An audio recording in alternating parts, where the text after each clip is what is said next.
Good morning, good afternoon, good evening. Hi, Kevin sir back again. आज standard 12th की book का पहला chapter हम लोग टेक ओवर कर रहे हैं और इत्तेफाक से इसके पहले चैप्टर का नाम ही द लास्ट लेसन है। दोस्तों, चैप्टर शुरू करने से पहले कुछ बेसिक सी चीज़ें मैं आपको बताना चाहूँगा। क्या अपने नेशन को प्यार करना गलत बात है? क्या अपनी नेशनैलिटी को कायम रखना गलत बात है? क्या अपनी लैंग्वेज के प्रति एक उत्साह बनाए रखना गलत बात है? No, never. This excitement, this enthusiasm is meant to be in a person or a citizen। दोस्तों, ऑथर इस चैप्टर के जो हैं उनका नाम है अल्फोंस दौदे। अगर मैं यहाँ पे बताऊँ, that is Alphonse Daudet here. Alphonse Daudet basically एक फ्रेंच नॉवेलिस्ट और स्टोरी राइटर थे। अब ये जो स्टोरी लिखी गई है, ये आज से करीब करीब अगर हम देखें तो लगभग 250 साल पहले का एक एरा बताता है। ये वो वक्त है जब फ्रैंको प्रशियन वॉर चला था। That was year 1870 to 1871। अब ये प्रशिया एक टर्म आप लोगों ने पढ़ा होगा 10th स्टैंडर्ड में। हमें पता है जर्मनी बनने से पहले प्रशिया होता था, जो कि आज के करंट 3 देशों को मिला के बनता था। That is Germany, Poland and Austria. अब हुआ ये था कि उस वक्त जर्मन यूनिफिकेशन की बात चल रही थी। हम बात करते हैं, फ्रांस ने भी एक फ्रेंच रेवोल्यूशन देखा था, फिर जर्मन यूनिफिकेशन, जर्मेनिया, फ्रांस के लिए मेरियान एंड ऑल, ये एलेगरी वगैरह आप लोगों ने, अगर आपको थोड़ी बहुत हिस्ट्री याद होगी 10th स्टैंडर्ड की, तो वहाँ पर आपको बहुत अच्छे से कनेक्शन मिल जाएगा। दोस्तों, उस वक्त बिस्मार्क वहाँ पर एक कह सकते हैं आप सेनापति थे। वो लीड कर रहे थे प्रशियन आर्मी को, और उन्होंने फ्रांस के एरियाज़ को टेक ओवर करना शुरू करा था। फ्रांस में 2 काउंटीज़ है, 2 एरियाज़ हैं जिसे अल्सेस और लॉरेन कहते हैं। अल्सेस और लॉरेन को टेक ओवर करा था, और फिर शुरू होती है एक ऐसी पॉलिसी जो कि हर कहीं हर जगह अप्लाई करी जाती है। अगर किसी देश की नेशनलिज्म को ख़त्म करना है तो सबसे पहले वहाँ क्या करना चाहिए? दोस्तों, ये मैं एडवाइस नहीं दे रहा हूँ, ये एक पॉलिसी होती है। यही पॉलिसी यहाँ पर जर्मन लोगों ने अपनाई थी। कहा गया था कि जो बेसिक लैंग्वेज है उसको ख़त्म कर दो, मतलब उस देश के लोगों को उनकी भाषा में बात करने से रोक दो।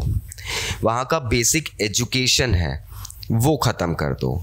ये सारी चीज़ें जो भी जर्मनी ने करी थी, उन चीज़ों का असर वहाँ पे रहने वाले लोगों के ऊपर किस तरीके से हो रहा था। What were they feeling? What was their, like anticipation about them? How were they anticipating this fact that their language was being taken away from them?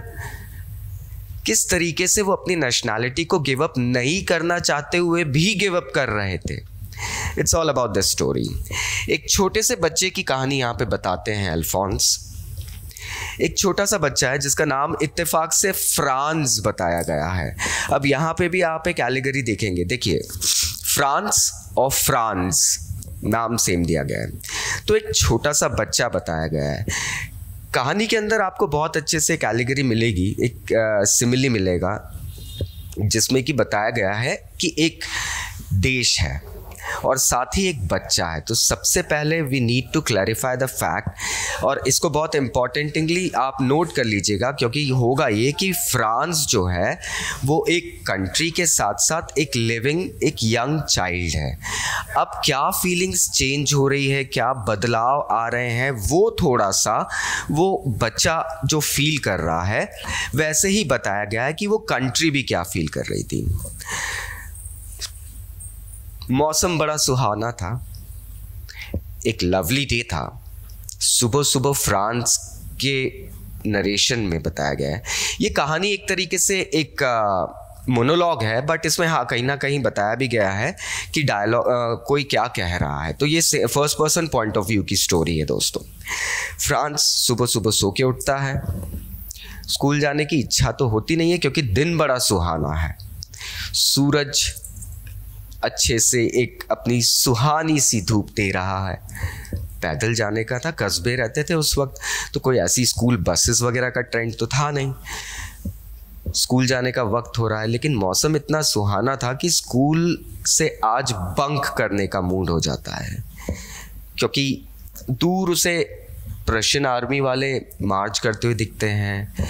फिर उसे ग्राउंड में बटरफ्लाइज, घास के मैदानों में बटरफ्लाइज मस्ती करते हुए दिखती है, उड़ती हुई दिखती है। उसका मन विचलित हो जाता है, उसे जाने की इच्छा नहीं। दोस्तों यहाँ पर एक चीज़ माइंड करना, नोट करके रखना, फ्रेंच सोल्जर्स मार्च करते हुए दिखते हैं, प्रशियन सोल्जर्स मार्च करते हुए दिखते हैं। इसका मतलब है कि ऑलरेडी ये जो काउंटी है एल्सेस और लॉरेन की, ये ऑलरेडी प्रशियन कंट्रोल के अंदर आ चुकी है। अब एक तरीके से यहाँ पर टेक ओवर कर लिया है उन लोगों ने, और अब उस एरिया के लोग किस तरीके से एक दूसरी कंट्री के गवर्नेंस के अंदर जी रहे हैं। खैर बच्चा है, इन सब चीज़ों से उसे उतना लेना देना नहीं है। स्कूल जाने की आइडिया को ड्रॉप करने वाला रहता है, लेकिन फिर थोड़ा सा डर जाता है। क्यों?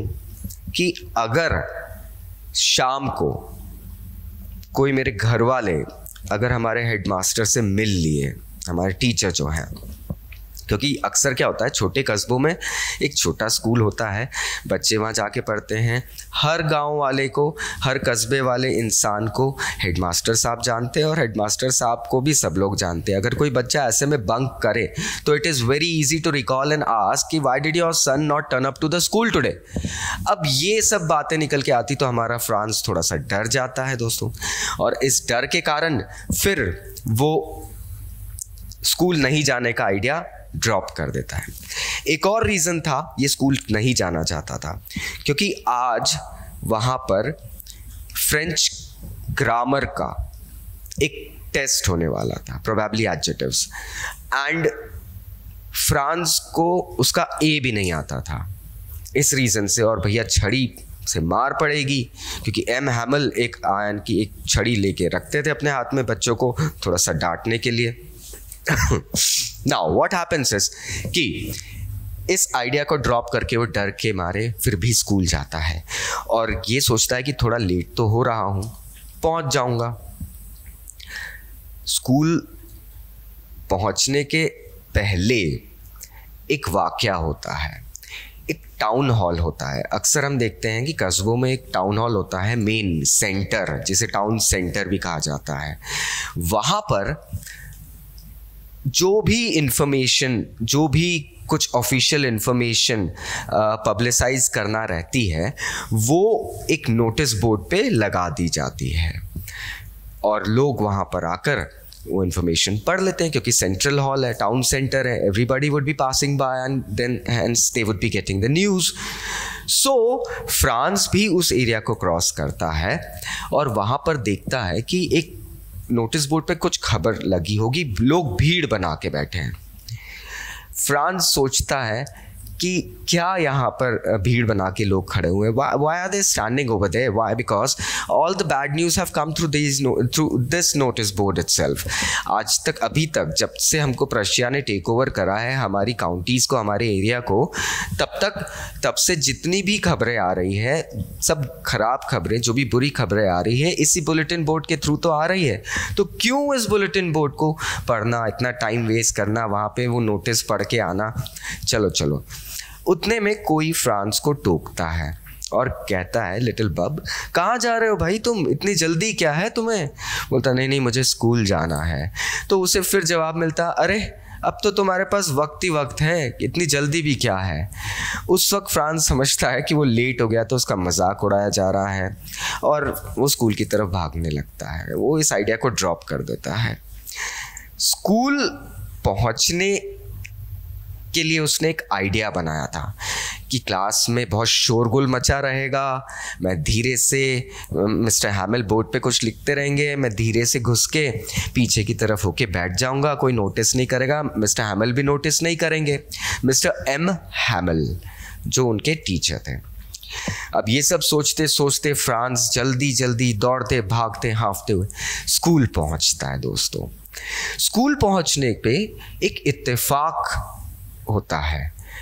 आज स्कूल मानो संडे चर्च के समान मॉर्निंग में जो प्रेयर सर्मनी होती है एकदम शांत था, जबकि आज तो एक ग्रामर का टेस्ट होने वाला था और बच्चे भी स्कूल में रहते हैं, तो खूब मॉर्निंग में जो हम लोग यूजुअली अपने स्कूल डेज अगर मैं याद करूँ तो असेंबली के पहले जो स्कूल में जो चैपॉट होती है, that was the same commotion that France was expecting out there, और उसने इसी कमोशन का फ़ायदा उठाने के लिए सोचा था कि इस कमोशन का फ़ायदा उठा के I will be entering the class and unnoticingly I will be entering the class and I will be sitting at my place, that simple. But आज हो गया उल्टा।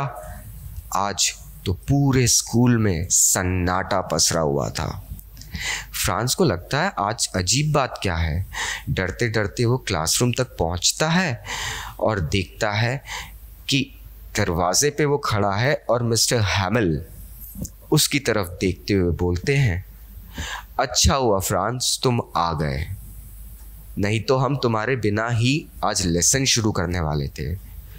फ्रांस को समझ में नहीं आता है कि ये क्या हो गया है। He is a bit perplexed now. वो परप्लेक्स्ड इसलिए फील कर रहा है कि भैया मिस्टर हैमिल आज तो बिल्कुल एक अलग मूड में है, वो आज मुझे डांट नहीं रहे हैं, कुछ भी नहीं बोल रहे हैं। इनफैक्ट मिस्टर हैमिल उसे कहते हैं कि fine, go to your place quickly little France, we were beginning without you.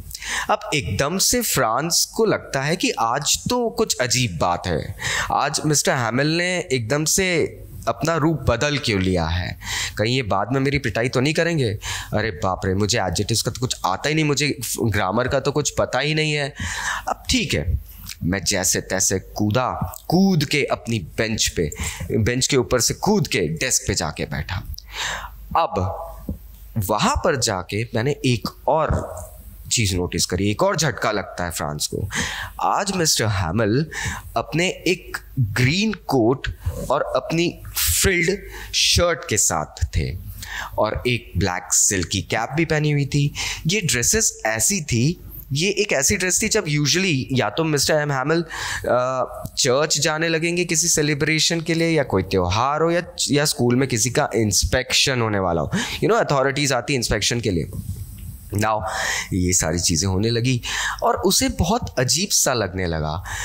और उसके बाद में मानो जब उसने क्लास की तरफ पलट के देखा तो उसके पैरों तले ज़मीन खिसक गई। आज क्लास में बच्चे तो बच्चे, साथ में गांव के लगभग सारे एल्डर्स और कुछ फेमस लोग भी आके बैठे थे। अब आज ऐसा क्या था कि आज मिस्टर हैमिल के लेसन को पढ़ने के लिए या उनकी क्लास अटेंड करने के लिए वो लोग भी आके बैठे थे जो कि पढ़ना लिखना भी नहीं जानते थे। अगर हम देखें तो यहाँ पर बताया गया है कि फॉर्मर मेयर वहाँ पर बैठे थे, उसके बाद में पोस्टमास्टर और बहुत सारे एल्डरली लोग वहाँ पे बैठे हुए थे। उसने देखा कि सभी लोग उदास थे। एक गांव के बुजुर्ग थे, हाउसर, ओल्ड हाउसर उन्हें कहा जाता था, जैसे हमारे यहाँ किसी को दाजी कहा के बुला दिया जाता है, दादाजी, बाऊजी, इस तरीके के वर्ड्स यूज़ किए जाते हैं, ग्रैंडपा एंड ऑल। तो हाउसर भी बैठा था और उसके हाथ में एक ओल्ड प्राइमर थी। प्राइमर क्या होती है दोस्तों? प्राइमर एक बुक होती है जिसके अंदर बच्चों को ABCD सिखाई जाती है। अब फ्रेंच लैंग्वेज में अगर बात करें तो अबकद होता है, तो वो इस तरीके से एक प्राइमर भी थी। और उस प्राइमर में मानो उसने एक थंब फंसा के रखा था एक पेज के बीच में, ताकि अगर बुक बंद भी करे तो वो उसको याद रहे कि मैं किस पेज पे था। एंड वो बुक उसके थाइस पे थी और उसके स्पेक्स उस बुक के ऊपर रखे हुए थे। फ्रांस को समझ में नहीं आ रहा था कि सब चल क्या रहा है।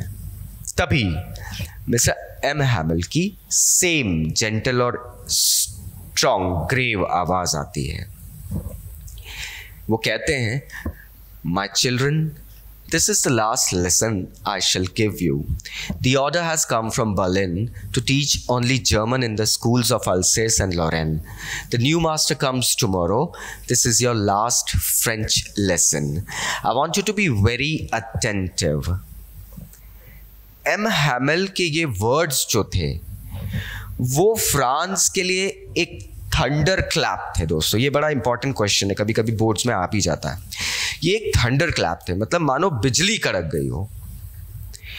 एम हैमेल ने कहा था, बच्चों, आज का ये आपका लेसन आपकी फ्रेंच लैंग्वेज का लास्ट लेसन है, क्योंकि बर्लिन जो कि जर्मनी की कैपिटल है और जर्मन हेडक्वार्टर भी था वॉर का, वहाँ से ऑर्डर आया है कि अल्सेस और लोरेन डिस्ट्रिक्ट्स में अब फ्रेंच लैंग्वेज नहीं सिखाई जाएगी। एक नया टीचर भेजा जाएगा जो कि जर्मन लैंग्वेज सिखाएगा। अब सोचिए दोस्तों, जैसा कि मैंने आपको कहा, किसी नेशन की नेशनैलिटी ख़त्म करना हो तो वहाँ के बेसिक रूट्स को काटा जाए, वो बेटर रहता है। यहाँ पे प्रशिया ने वही करा। यहाँ पर फ्रेंच लैंग्वेज को दूर करके जर्मन लैंग्वेज सिखाने का ऑर्डर भेज दिया। जो इंसान जिंदगी भर अपनी लैंग्वेज बोलता आया है, आप मेयर की बात करें, पोस्ट मास्टर की बात करें, उसके बाद में ओल्ड हाउसर की बात करें, इन लोगों के लिए तो वो एक बहुत सैड मोमेंट रहेगा। फ्रांस को अब समझ में आया कि हे भगवान, ये वो ऑर्डर था शायद जिसके लिए मुझे वहां पर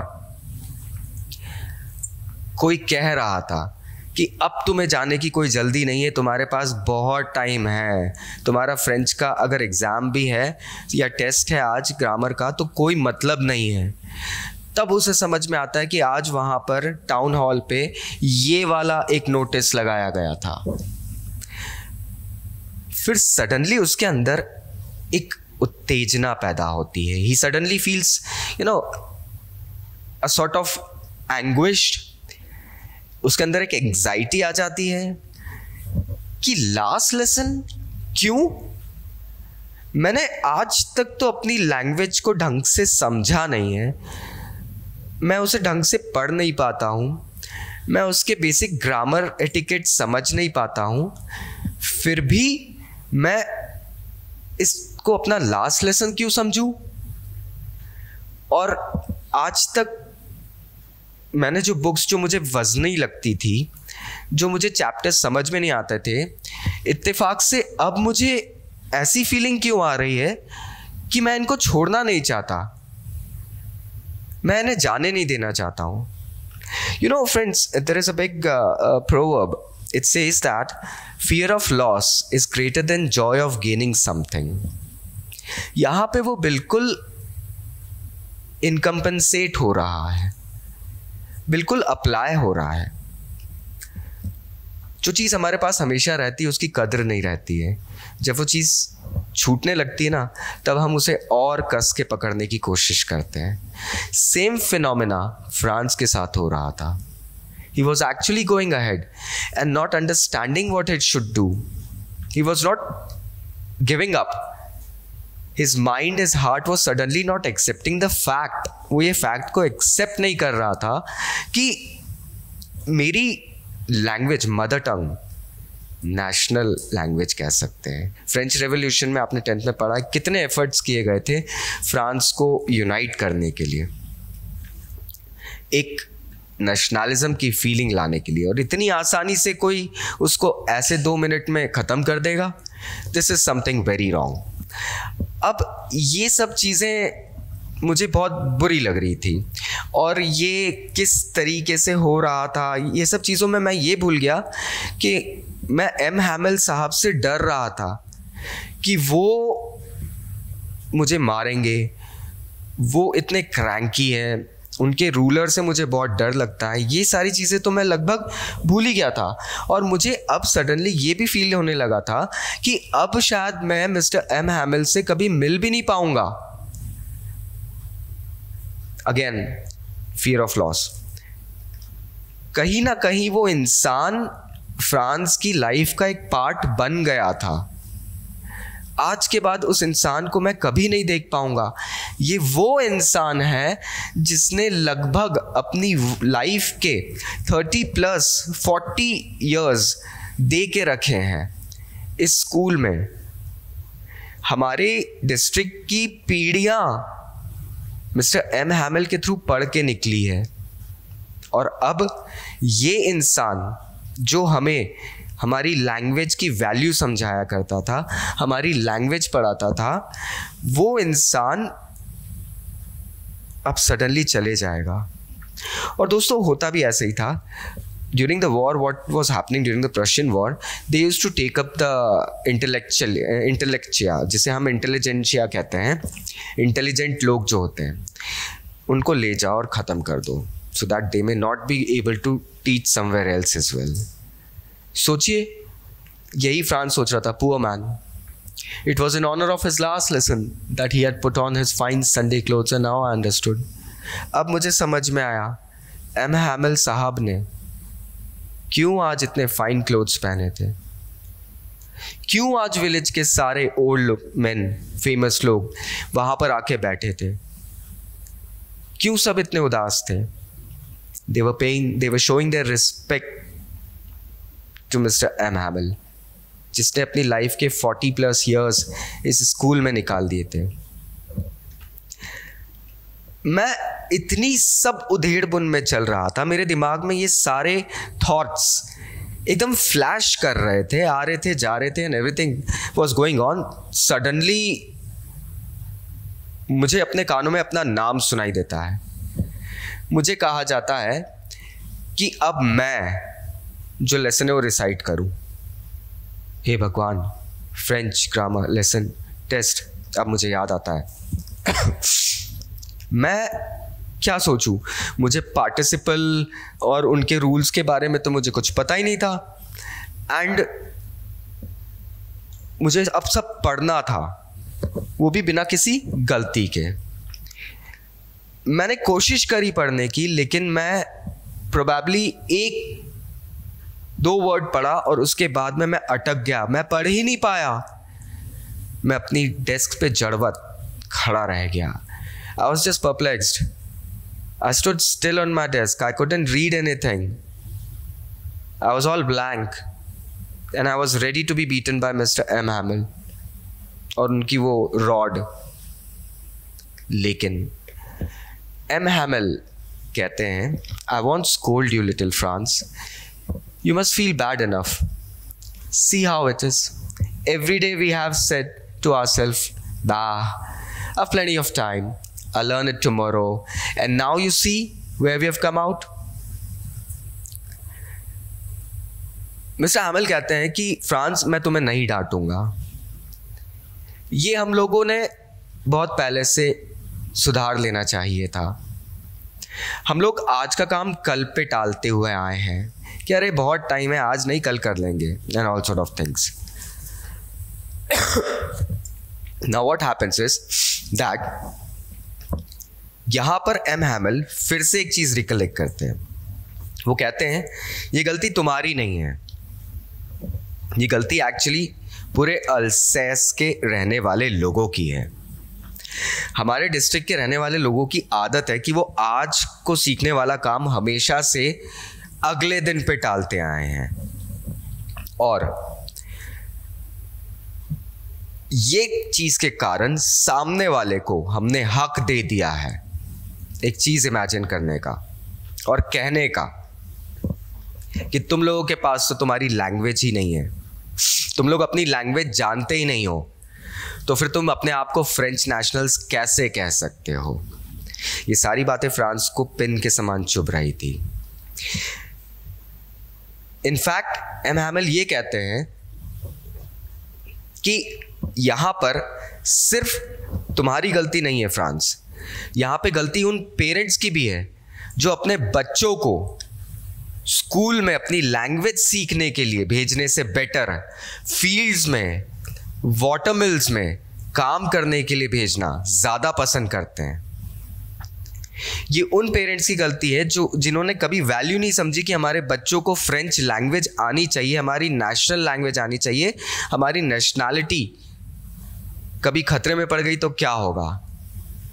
और सिर्फ पेरेंट्स की गलती नहीं है, यहां पर थोड़ी बहुत गलती मेरी भी है।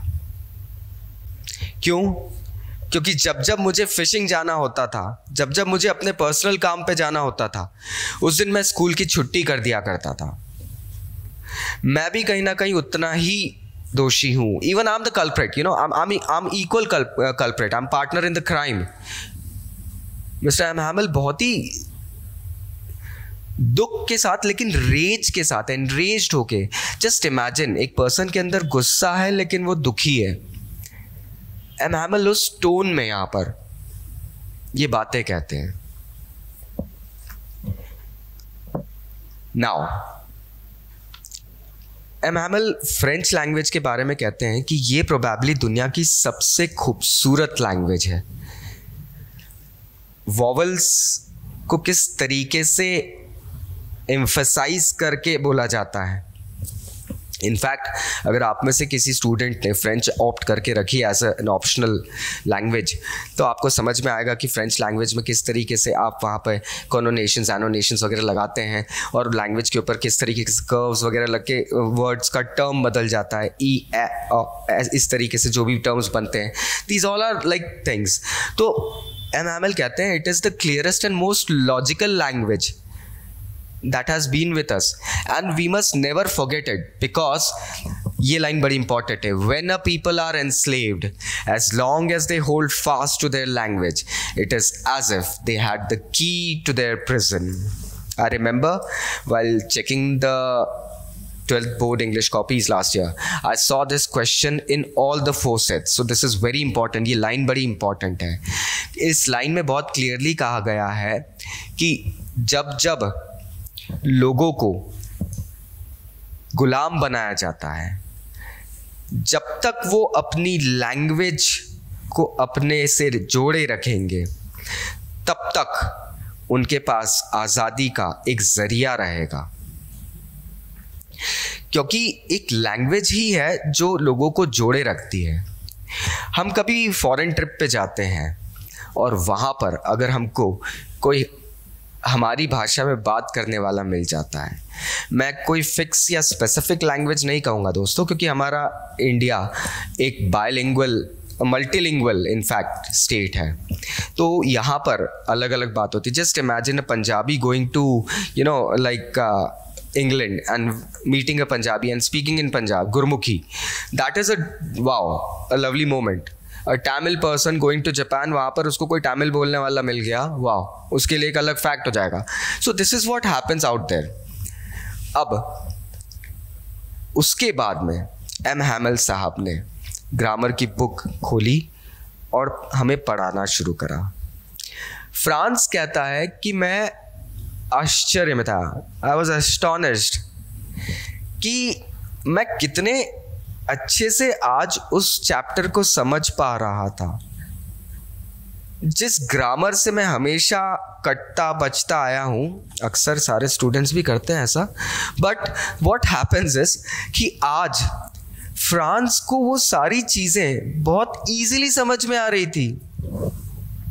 और शायद फ्रांस कहता है कि आज से पहले मैंने कभी इतनी शिद्दत के साथ, इतने केयरफुली मैंने इस चीज़ को कभी सुना भी नहीं था, एंड इतने पेशेंस के साथ मैंने कभी फ्रेंच लेसन्स पढ़े नहीं थे। आज मानो ऐसा लग रहा था कि मिस्टर एम हैमिल अपनी सारी फ्रेंच की इंफॉर्मेशन, सारी नॉलेज हमारे साथ शेयर करना चाह रहे थे। उनका पूरा का पूरा मन हमें पूरी नॉलेज देने में लगा था। Probably that was the last lesson because और उस दिन हमें राइटिंग के भी लेसन्स करने थे, और एम हैमिल साहब हमारे लिए बहुत नई कॉपीज़ लेकर आए थे, जिसमें बहुत खूबसूरती के साथ उनको सजाया गया था उन कॉपीज़ को। अब यहाँ पर इस चैप्टर के कुछ क्वेश्चंस आते हैं. Think like about what you write. What was France expected to be prepared with for the school that day? किसी के पास आंसर है? Now the answer would be like, आज फ्रांस को पार्टिसिपल्स का ग्रामर टेस्ट फ्रेंच में पढ़ के complete करके जाना था, क्योंकि आज उसका टेस्ट था. तो आंसर को इस तरीके से फ्रेम कर सकते हैं that the teacher M. Hamel had gone ahead and informed the students about conducting a test on participles, and France was expected to go ahead and be prepared for the same. What did France notice that was unusual about the school that day? उस दिन school में ऐसी क्या अजीब बात थी? तो वो वाकया याद करो, जब फ्रांस स्कूल पहुंचता है एकदम सन्नाटा रहता है. France had expected the school to be full of commotion, with the voices of children playing around and the voice of ruler spanking on the desk and everything. लेकिन आज उसको वो सब नहीं मिलता है. What had been put up on the bulletin board? Bulletin board पे क्या खबर छपी थी? तो खबर ये छपी थी कि आज के बाद डिस्ट्रिक्ट अल्सेस और लॉरेन में फ्रेंच के लेसन्स नहीं पढ़ाए जाएंगे. They will only be German language taught. Copy पे लिखा हुआ था फ्रांस अल्सेस, फ्रांस अल्सेस, और यही चीजें हमको स्कूल में भी लड़ियों के समान क्लासरूम में टंगी हुई दिख रही थी. रिमेंबर वो ट्राइंगुलर कुछ फ्रिल्स होती है पहले, अभी तो नहीं दिखती है, लेकिन पहले हम कहीं फंक्शन रोड साइड वगैरह देखते थे तो ट्राइंगुलर फ्रिल्स लगी रहती है. That was there. अगेन हमारे रूम में भी वही चीज़ें टंगी हुई थी और बहुत सुंदर तरीके से ये सब करा हुआ था. क्लास में आवाज़ सिर्फ पेपर पे पेन चलने की आ रही थी, इसके अलावा कोई आवाज़ नहीं आ रही थी. हाँ, थोड़े से बीटल्स वगैरह उड़ के क्लास में आए, लेकिन आज तो छोटे किंडरगार्टन जो छोटे बच्चे होते हैं उनका मन तक उन बीटल्स पे नहीं गया था. छोटे बच्चे क्या होते हैं, क्लास में थोड़ी सी भी एक स्टिमुला आता है ना, एक्सटर्नल फैक्टर या कुछ भी डिस्ट्रैक्शन, बच्चे बहुत जल्दी डिस्ट्रैक्ट होते हैं. लेकिन आज बच्चे बिल्कुल डिस्ट्रैक्ट नहीं हो रहे थे और किसी ने उन बच्चों की तरफ ध्यान भी नहीं दिया था. बच्चे तो बहुत अच्छे से अपनी कर्सिव लैंग्वेज वगैरह बनाने में, फिश हुक्स मतलब कर्सिव लैंग्वेज में जैसे होते हैं, वो सब चीज़ें बनाने में बिजी थे. मैंने खिड़की से छत की तरफ कुछ कबूतरों की आवाज़ सुनी और मेरे मन में आया कि क्या आप इनको भी जर्मन सिखा पाओगे. देखिए दोस्तों, यहाँ पर ना एक एलिगरी दी है. पिजन मतलब एक फ्री बर्ड, एक बर्ड है. Birds are free. आप बर्ड को कंट्रोल नहीं कर सकते हैं कि कहाँ उड़ान भरना है, कहाँ जाना है, कहाँ बैठना है, कहाँ से दाना चुगना है, कहाँ से पानी पीना है. They live a free life. France ने जो बात सोची है वो बहुत डेप्थ वाली बात है. बहुत ही डेप्थ में फ्रांस ने कहा है कि क्या तुम पक्षियों तक को लैंग्वेज सिखा दोगे जो कि फ्री. तो ये बताता है एक फीलिंग कि कोई फ्री रहना चाहता है. और मैंने जब जब अपनी राइटिंग से ऊपर की तरफ नज़रें उठा के देखा तो मैं मिस्टर एम हैमेल को बिल्कुल मोशनलेस अपनी चेयर पे बैठा हुआ देख रहा था और मैं देख रहा था कि वो हमारे क्लासरूम को ऑब्जर्व कर रहे हैं. कभी एक चीज़ को देखे जा रहे हैं तो कभी दूसरी चीज़ को देखे जा रहे हैं. ऐसा लग रहा था कि ये जो इनका जो स्कूल का रूम है, ये इस पूरे रूम को रिमेंबर करना चाह रहे हैं, ये इस रूम को देखना चाह रहे हैं कि यहाँ पर मैंने अपनी ज़िंदगी के लगभग 40 साल बिताए हैं और आज मुझे यहाँ से सडनली निकल जाना है. अब वो बाहर अपने गार्डन को देख रहे थे. हाँ, बस फ़र्क कुछ नहीं हुआ था. हुआ ये था कि डेस्क और बेंचेस थोड़ी सी स्मूथ हो गई थी. वॉलनट का ट्री जो गार्डन में थे वो थोड़े टॉल हो गए थे. और हाँ, जो हॉपवाइन जो उन्होंने खुद लगाई थी, हॉपवाइन मतलब एक बेल होती है, वो अब विंडो से रूफ की तरफ तक बड़ी हो गई थी. ये सब सोच के मुझे लगा कि उनका दिल कितने टुकड़ों में बट गया होगा, how broken his heart would be, because he had to leave it all now. और मुझे सुनाई दिए ऊपर, क्योंकि यूजुअली क्या होता है क्लासरूम के ऊपर ही उनका घर था, मुझे ऊपर एटिक में उनके सिस्टर के कदमों की आवाज आ रही थी। Probably she was ready packing the bags and ready to move on, because they had to leave the country next day. वो संदूक पैक कर रही थी, उनको देश से भेजा जा रहा था दोस्तों। लेकिन फिर भी, इसके बावजूद भी मिस्टर एम हैमिल पेशेंट थे, काम थे। उन्होंने एक एक बच्चे का लेसन आखिर तक सुना कि बच्चों ने क्या लिखा, एंड उसके बाद में हमारा राइटिंग के लेसन हुआ, फिर हिस्ट्री का लेसन होता है, एंड देन छोटे बच्चों ने अपने बा बेबी बोबू वगैरह जो भी होते हैं उनकी लैंग्वेज का वो सब करा। ये सब करके वापस से रूम में बैठे हुए हैं। ओल्ड हाउसर तक ने अपने स्पेक्स पहन लिए थे और प्राइमर दोनों हाथों में पकड़कर कोशिश कर रहा था बच्चों के साथ में वो लैंग्वेज लर्न करने की, मानो आज उस डिस्ट्रिक्ट का हर इंसान अपनी लैंग्वेज को समझने की कोशिश कर रहा था, दिल से लगाने की कोशिश कर रहा था, लर्न करने की कोशिश कर रहा था। और दिख रहा था कि ओल्ड हाउसर आज किताब पढ़ते पढ़ते सडनली रो रहा था, उसकी आंखों से आंसू बह रहे थे। He was in grief.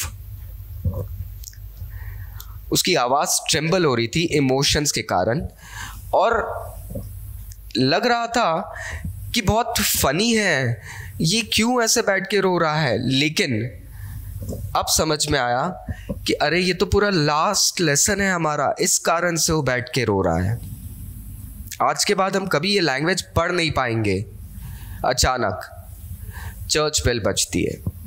Usually church में बेल को एंजेलस कहा जाता है, जो कि 12 o'clock पे यूजुअली दोपहर में बजाई जाती है। एक तरीके से ये एक ट्रेंड होता है कि टाउन हॉल में बेल बजती है तो लोगों को पता चल जाता है it is mid day now, you can have your lunch and all and sort of things. ये आधा दिन गुजर चुका है दोस्तों, सॉर्ट ऑफ। चर्च बेल बजती है, 12 o'clock का टाइम होता है, और उसी समय प्रशियन आर्मी का बिगुल सुनाई देता है, ट्रम्पेट सुनाई देता है, और मार्चिंग एक ड्रिल कंपनी की सुनाई देती है, as if soldiers were coming. Window तक आती है। एम हैमिल साहब अपनी चेयर के पास जहाँ थे वहीं खड़े हो जाते हैं। आज एम हैमिल इतने गर्व के साथ खड़े हुए हैं, हमने कभी we never saw him stand so tall. ये वर्ड्स हैं यहाँ पे, I never saw him look so tall. That means आज से पहले एम हैमिल के अंदर हमने ऐसा करेज कभी नहीं देखा था, ऐसा प्राउडनेस, ऐसी लीडरशिप कभी नहीं देखी थी। And that is what happened. M Hamel कहते हैं, माय फ्रेंड्स, आई। ये कहते हुए उनके वर्ड्स मानो गले में अटक जाते हैं। He is in grief, he couldn't speak a word. He wanted to speak a lot, but he did not. He could not. What happens is, he just turns towards the blackboard, एक चौक लेते हैं और अपनी पूरी हिम्मत के साथ लिख देते हैं, Vive la France. That means, France जिंदाबाद, long live. अब वो रुक जाते हैं और बिना पलटे, बिना हमारी तरफ देखे एक जेस्चर देते हैं, क्लास डिसमिस्ड, यू मे गो। वो पलटते नहीं है, हमें पता है शायद वो ब्लैक बोर्ड की तरफ अपना चेहरा करके अपने आंसू छिपा रहे हो। दोस्तों यहां पर ये चैप्टर खत्म हो जाता है। Now what happens is this actually shows us that a person who is involved into certain criteria, certain development, एक नेशनल लैंग्वेज सिखाना किसी को मतलब नेशन बिल्डअप का काम होता है। और जब किसी ने 40 साल तक ये करा हुआ है तो जाहिर सी बात है उस पर्सन के अंदर 40 साल का वो जज्बा आ जाएगा। और suddenly out of the blue एक दिन एक ऑर्डर आता है कि नहीं, you have to leave, you have to finish, nothing else. उसके बाद भी आपका फ्यूचर अनसर्टन है, आपको पता नहीं वो आर्मी वाले कहाँ लेके जाएंगे, क्या करेंगे। आप हो, आपकी एक जवान बहन है, what is going to happen you don't know, but it is happening. Now question answer यहां पर आते हैं। What changes did the order from Berlin cause in the school that day? उस दिन स्कूल में ऐसा क्या बदलाव आ गया था बर्लिन के ऑर्डर के कारण? तो दोस्तों बदलाव ये आया था that everybody was feeling sorry, everybody was feeling a bit perplexed, they were full of anxiety that they had not learned their language, their mother tongue, their national language, and now suddenly it is being taken away, it is being snatched from them. How did France feelings about M. Hamel and school change? France की feeling कैसे बदल गई? France को उस दिन realise हुआ कि मैं जिस लैंग्वेज से कतरा रहा था, जिस लैंग्वेज से भागते आ रहा था, वो तो मेरी नेशनल लैंग्वेज है, मेरी आइडेंटिटी है, मेरी पहचान है। मैं उस लैंग्वेज को कभी नहीं सीख पा रहा था, उस लैंग्वेज की बेसिक जो एट्रिसिटीज होती है वो नहीं सीख पा रहा था, और आज मुझसे वो लैंग्वेज छीनी जा रही है। मानो मुझसे मेरी सबसे प्यारी चीज हमेशा हमेशा के लिए छीनी जा रही है, जो कि आज के बाद मुझे चाह के भी नहीं मिल पाएगी। That was really sad. The people in the story suddenly realized, अब ये कुछ basic text वाले questions हैं, how precious their language is to them. What shows this to you? Why does this happen? जैसा मैंने आपको बताया, fear of loss is greater than joy of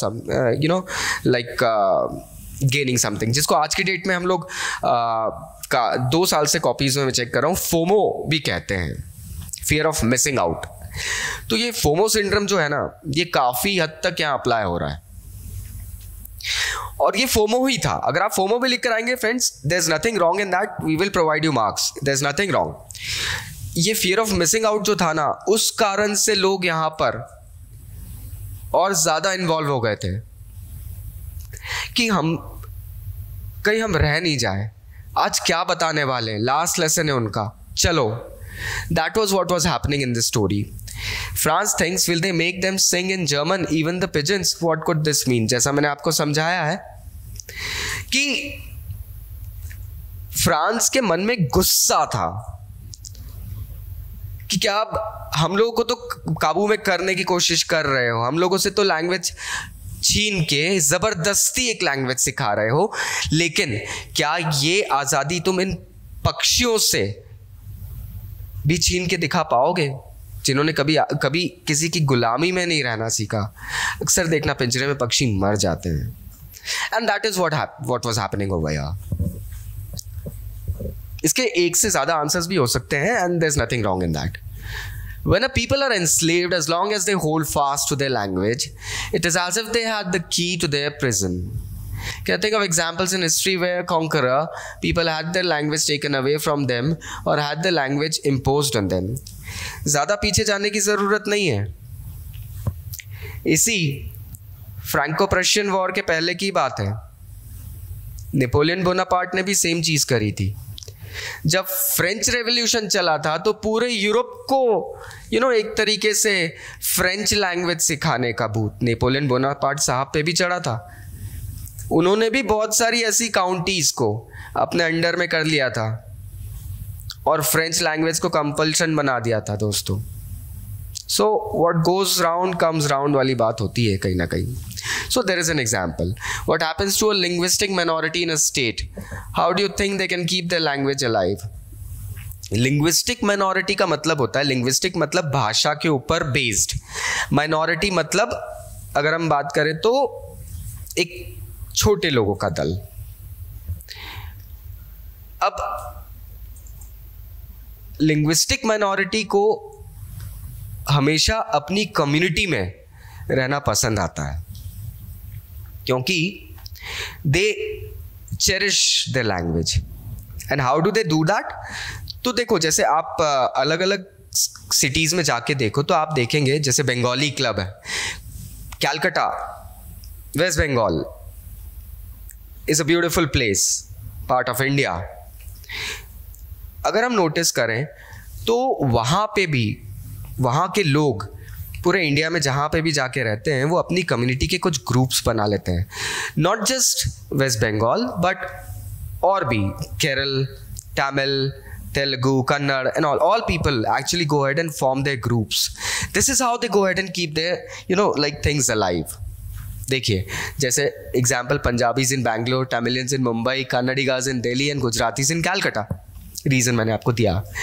Is it possible to carry pride in one's language too far? Do you know what linguistic chauvinism means? Yes, this is an important question. क्या कभी कभी हम हमारी linguistic pride को, हमारी भाषा की pride को कुछ हद से ज़्यादा नहीं उपयोग में लेके आ जाते हैं? क्या ये लिंग्विस्टिक शॉविनिज्म नहीं कहलाएगा? तो दोस्तों, इसका रिप्लाई है yes, it can be called linguistic chauvinism. Linguistic chauvinism का मतलब है अपनी भाषा को ज़बरदस्ती प्राइम घोषित करना, दूसरों की भाषा पे रिस्पेक्ट नहीं करना, दूसरों की लैंग्वेज की कोई कद्र नहीं करना, not going ahead and appreciating them और their language and just trying to prove that your language is again and again the best. अब यहाँ पर कुछ वर्ड्स हैं इस टॉपिक, इस चैप्टर के। English is a language that contains words from many other languages. Yes, this inclusiveness is one of the reasons it is now a world language. हाँ, ये बात सही है दोस्तों। ये एक्सरसाइज मैं एक्चुअली अपने स्कूल में बच्चों को भी करवाता हूँ, और एक चीज़ इससे निकल के आती है। अगर हम आज की डेट में देखें तो 1000 से ज़्यादा वर्ड्स मिल जाएंगे जो इंग्लिश में है, जो कि अलग अलग लैंग्वेज से लिए जाते हैं दोस्तों। लाइक ऑक्सफोर्ड डिक्शनरी तक ने पराठा वर्ड को यूज़ करना शुरू कर दिया। वाई? बिकॉज उसके लिए कोई इंग्लिश वर्ड नहीं है। पैनकेक बोल नहीं सकते। कुछ वर्ड्स हैं पेटीट। पेटीट मतलब slim. Now this is a French word. Kindergarten. Kindergarten, जिसको हम kindergarten बोलते हैं स्कूलों में, नर्सरी जर्मन वर्ड है। नर्सरी वर्ड क्या होता है? नर्सरी हमें एक नॉर्मल लैंग्वेज, अगर हम नर्सरी की बात करें तो नर्सरी या तो स्कूल में दिखती है या तो पौधों वाले नर्सरी, लेकिन दोनों जगह आप देखो छोटे छोटे सैपलिंग्स ही तो पाले जाते हैं। छोटे छोटे सैपलिंग्स की केयर करी जाती है, छोटे छोटे बच्चे होते हैं उनकी केयर करी जाती है। सेम नर्सरी में भी छोटे छोटे पौधों की केयर की जाती है। वर्ड सेम है। किंडरगार्टन वहाँ से आया। Capital. Capital is a word, capital that means एक main prime town. Capital is a Latin word, Roman Catholic का है। डेमोक्रेसी, अगेन ये डेमोस क्रेटोस, ये वर्ड जो आया है ये ग्रीक से आया है। बाजार, Harper's Bazaar, now a famous place in UK. It is a Hindi word. अच्छा, अब एक्सरसाइज दी गई है इन वर्ड्स के ओरिजिन्स बताना है। Tycoon. Tycoon is a word जिसका मीनिंग होता है successful, on the top. That is barbecue. Barbecue again is a French word. इसका मतलब होता है सेकना किसी चीज़ के ऊपर। अगर आप बारबेक्यू देखें तो रोस्ट करने का होता है। Zero. Zero is a word given by Arabic. इसका मतलब ज़ीरो, शून्य। Tulip. Tulip is again a French word and it comes, it has got an origin. इसके अंदर जो that means tiny and beautiful. Veranda. Veranda एक Hindi word है। बरामदा। बरामदा घर के बाहर के आंगन से पहले का एक एरिया होता है। प्रोबेबली गेस्ट आते हैं तो बाहर बैठ जाते हैं, मतलब गार्डन में नहीं बट बरामदे में। तो जब ब्रिटिशर्स इंडिया आए थे तो उन्होंने ये वर्ड बरामदा अपनी लैंग्वेज में लेना शुरू करा, but you know as they were not very good with our terms, जैसे मुंबई को मुंबई, बॉम्बे बोलना शुरू करा, कोलकाता को कलकत्ता, कलकत्ता बोलना शुरू कर दिया इन लोगों ने। उसी तरीके से यहाँ पे बरामदे को वरांदा यूज करना शुरू करा. And there are other words as well, ski, trek, robot, bandicoot and all. You can go ahead and try it and find it out. That will be a good exercise for you people as well. कहा गया है इस sentence के अंदर, ये 3 options दिए हैं. कौन सा ऑप्शन एमसीक्यू के लिए? Yes, this is important. What a thunderclap these words were to me. Which words were they? Loud and clear, startling and unexpected, या प्लेजेंट एंड अनवेलकम? तो देखिए, लाउड एंड क्लियर वो चीज़ होती है जिसे हम पूरे ईयर्स दे रहे हैं. Pleasant and welcome thunder clap नहीं होती, बिजली कड़कती है, हमें डर लग जाता है दोस्तों. तो यहाँ पे आएगा startling and unexpected. Again, when the people are enslaved, as long as they hold fast to their language, it is as if they have the key to their prison. As long as they what? They do not lose their language. They are attached to the language or quickly learn and conquer their language. तो यहाँ पे lose की तो बात ही नहीं आ रही दोस्तों. Quickly learn the conqueror's language तो बिल्कुल नहीं. तो yes, are attached to the language. अपनी language को अभी छोड़ते नहीं है. Don't go so fast. You'll get your school in plenty of time. ये क्यों कहा गया था? ये कहा गया था कि very late, too early या early enough. Early enough is the right option. I never saw him look so tall. M. Hamel had grown physically tall. क्या उस दिन M. Hamel की हाइट बढ़ गई थी? या seemed very confident, या stood या चेयर पे चढ़ गए थे? तो दोस्तों it would be seemed very confident. अगर हम ये सेंटेंस पढ़ते हैं, देखिए, M. Hamel had said that he would question us upon participles. इस सेंटेंस में had said एक वर्ब का फॉर्म दिया गया है, और वो जो वर्ड है ये अर्लियर पास्ट कहा गया है. सेइंग हैपेंड, इसमें फॉर्म दिए गए हैं. ऐसे हमें 5 सेंटेंसेस चैप्टर में से कॉपी करने हैं जिसमें ये कहा गया है. ये वाला जो फॉर्म होता है हमारा, you know, like past participle वाला, यहीं पे आप बात आ रही है, पास्ट पार्टिसिपल वाले फॉर्म है, वो हमें यहाँ पे यूज़ करना रहेंगे. So this is where it actually goes ahead and finishes off. So next option है एक नोटिस लिखने का स्कूल बुलेटिन बोर्ड के लिए. तो आई गेस आपको नोटिस राइटिंग की प्रैक्टिस होती है. You can go ahead and do that. 100 words में एक 3 लैंग्वेज का वर्ड लिखना है. हर किसी के अलग अलग टर्म्स होते हैं दोस्तों. So here the chapter ends. I hope your questions are clear. Still if you have any doubts, so I would request you to go ahead and comment. We are free for your comments and we would be going ahead and replying back as well. Thank you so much. Take care. Bye-bye.